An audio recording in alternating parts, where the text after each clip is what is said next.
बिस्मिल्लाहिर्रहमानिर्रहीम, अस्सलाम वालेकुम। Welcome to our academy.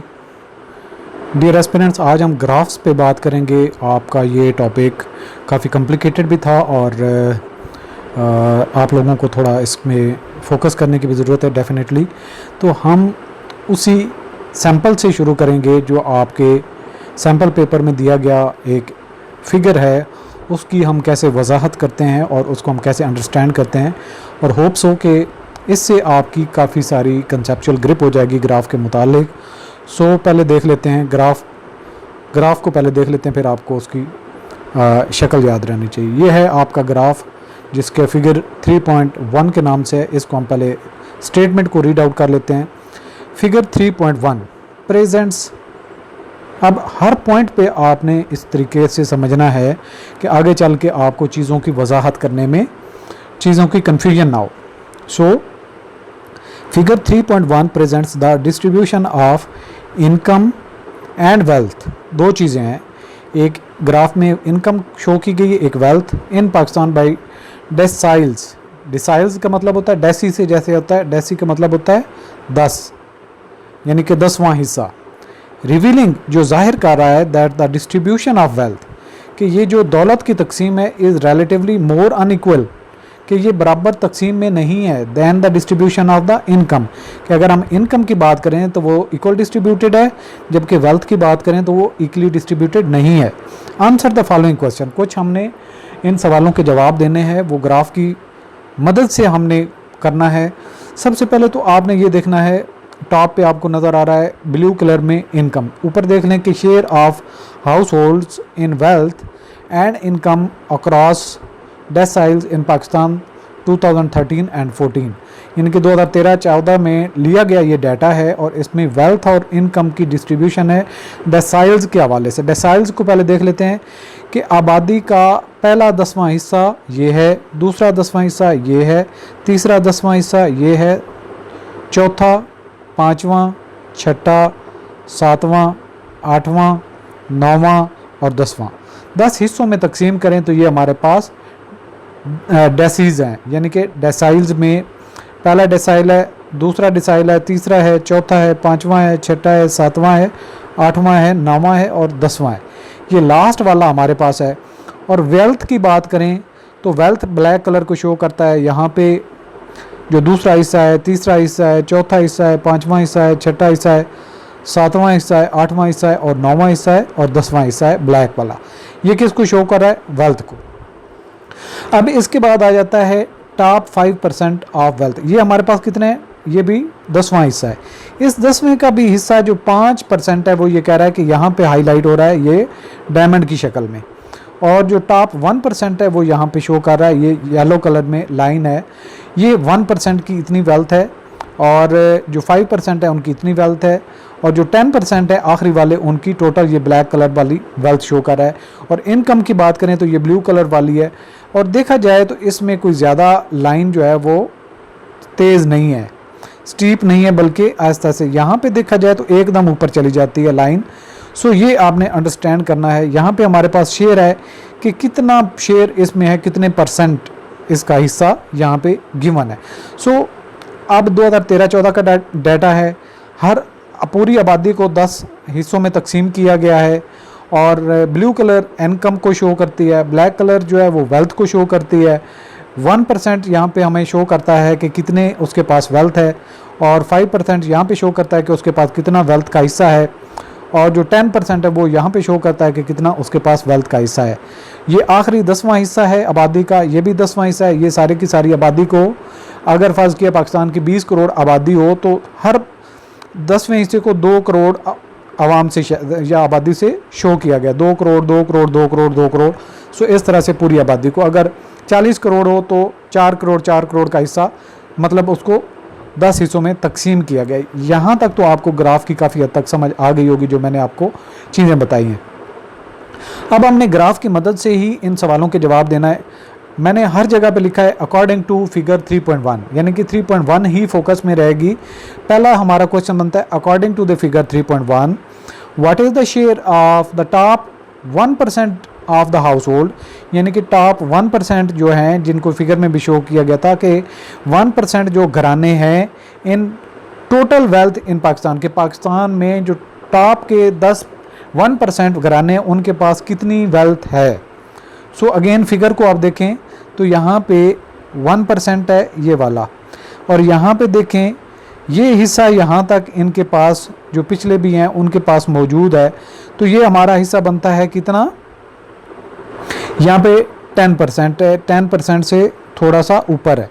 और यहाँ पे ये जो आबादी आपकी तकरीबन शो कर रही है ये आपकी कितनी है, ये देखें तो यहाँ पे 25% तक तकरीबन आपका शेयर चला जाता है। और 25% अगर ये हो तो हमारा कितना हिस्सा हुआ, यानी कि 25% में से 10% आप 15% माइनस करेंगे तो 10% है, यानी कि तकरीबन जो 10% उनके पास हिस्सा चला जाता है।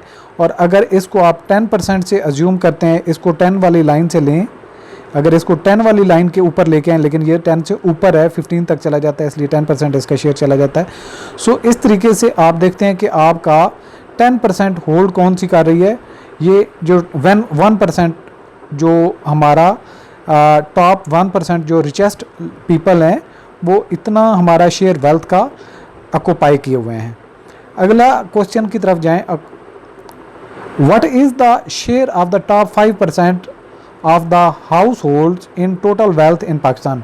आप 5% पे चले जाएं तो जो टॉप 5% वाले हैं तो इनको आप अगर देखते हैं तो ये कितना है, यहाँ पे ये लाइन चली जाती है कि टोटल 5% की आबादी है वो 50% से थोड़ा सा कम है। तो आपका आंसर क्या होगा, 48% है वो ऑक्यूपाई किए हुए है।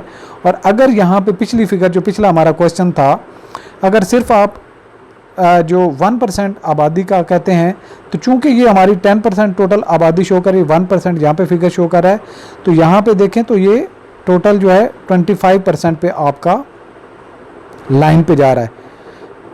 ठीक है जी, 25% पे यहाँ पे ये लाइन लेके जा रहा है, लेकिन आप इसमें कोई पिछले वाले से माइनस करते हैं तो आपका तकरीबन वो 10% तक चला जाता है, क्योंकि आपका ये भी 15% है और 15% 25% में माइनस करें 10% डिफरेंस आ जाता है। और टोटल की बात करें तो what is the share of the top 5% of the household in total wealth. यहाँ पे क्या कहा है, टोटल वेल्थ इन पाकिस्तान, जो टोटल वेल्थ है यहाँ पे कंसनट्रेट हुई टोटल वेल्थ का ये कितना है उसका, ये आपको शो कर रहा है 5% वाला 48%। आगे चलें तो what is the share of top 10% of the household in total wealth in Pakistan. Top 10% यानी कि जो हमने 10वां हिस्सा सारा तकसीम किया था, तो जो लास्ट वाले 10वां है तो ये 60% तक इसका ये ग्राफ जा रहा है। 0.6 की मतलब है 60%, तो 60% वेल्थ जो है वो ऑक्यूपाई कौन कर रहे हैं, आखिरी 10% वाले। तो ये आपका राइट आंसर बनता है कि top 10% of the household in total wealth in Pakistan कितना ऑक्यूपाई कर रहे हैं, 60% उनके पास वेल्थ कंसनट्रेटेड है। सो अगले सवाल पे जाएं, according to 3.1 how does the income share of the top 10% of the household compare with the wealth share of the top 10% of the household in percentage terms, यानी कि कितनी percentage उनकी difference कर रही है। अगर हम दो चीज़ों का डिफरेंस करेंगे, how does the income share, यहाँ पे है इनकम शेयर, और दूसरा वो कहता है वेल्थ शेयर का कितना इनमें आपस में डिफरेंस है। तो यहाँ पे आप देख लें कि हमारी वेल्थ की फिगर जो है 20 से थोड़ा सा ऊपर है, 21% है, और ये कितना है 60 है। तो 60 में से 21% माइनस करते हैं तो कितना रह जाएगा 39%। तो दोनों का difference income share is 39% less than wealth share, यानी कि वेल्थ शेयर 60% है और इनकम 21% पे है, तो कितनी लेस हुई 39%। 60 में से 21 माइनस करें तो 39%। Income share is 39% less than wealth share.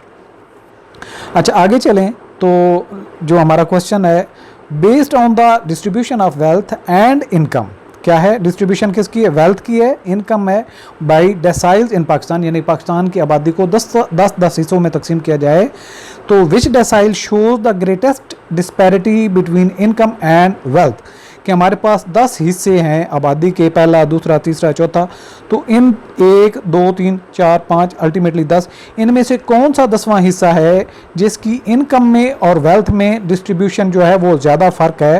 तो हमारे पास ऑप्शन है बॉटम 10%, मिडिल 50% और टॉप 5% और डी है टॉप 10%। तो डिफरेंस हमने अगर देखें तो डिफरेंस यहाँ पे आपको मालूम हो जाएगा।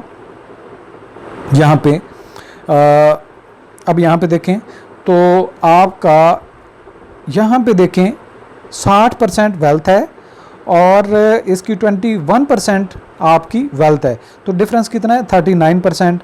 और अगर इस ग्रुप में देखा जाए तो ये तकरीबन इनकम और आपकी वेल्थ बराबर बराबर है और यहाँ पे वेल्थ कम है। तो जो बड़ा डिफरेंस है यहाँ पे और यहाँ पे वो है आखिरी 10वां हिस्सा, यानी कि जो टॉप 10% रिचेस्ट जो डेसाइल है उसमें वेल्थ और इनकम का गैप ज़्यादा है, डिफरेंस ज़्यादा है। इंशाल्लाह अगले सेशन में हम टेबल जो आपके सैम्पल पेपर में उसकी वजाहत करेंगे और मज़ीद भी कोशिश करेंगे कि हमें टाइम अगर अलाउ होता है, कुछ टॉपिक्स हमारे रहते हैं तो उनसे फुर्सत मिली तो हम बाकी हिस्सों को भी फोकस करेंगे और इस तरह से आपका ये टॉपिक अंडरस्टैंडेबल हो जाएगा।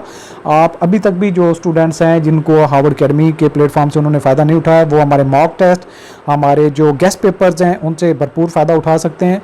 वो हमारा अभी भी जो अवेलेबल है, जिनका 22 को टेस्ट है और अवेलेबल डाटा है, उसमें नोट्स को आप अगर गो थ्रू करें तो 8-10 घंटों में आप नोट्स को एक दफ़ा गो थ्रू कर लेते हैं।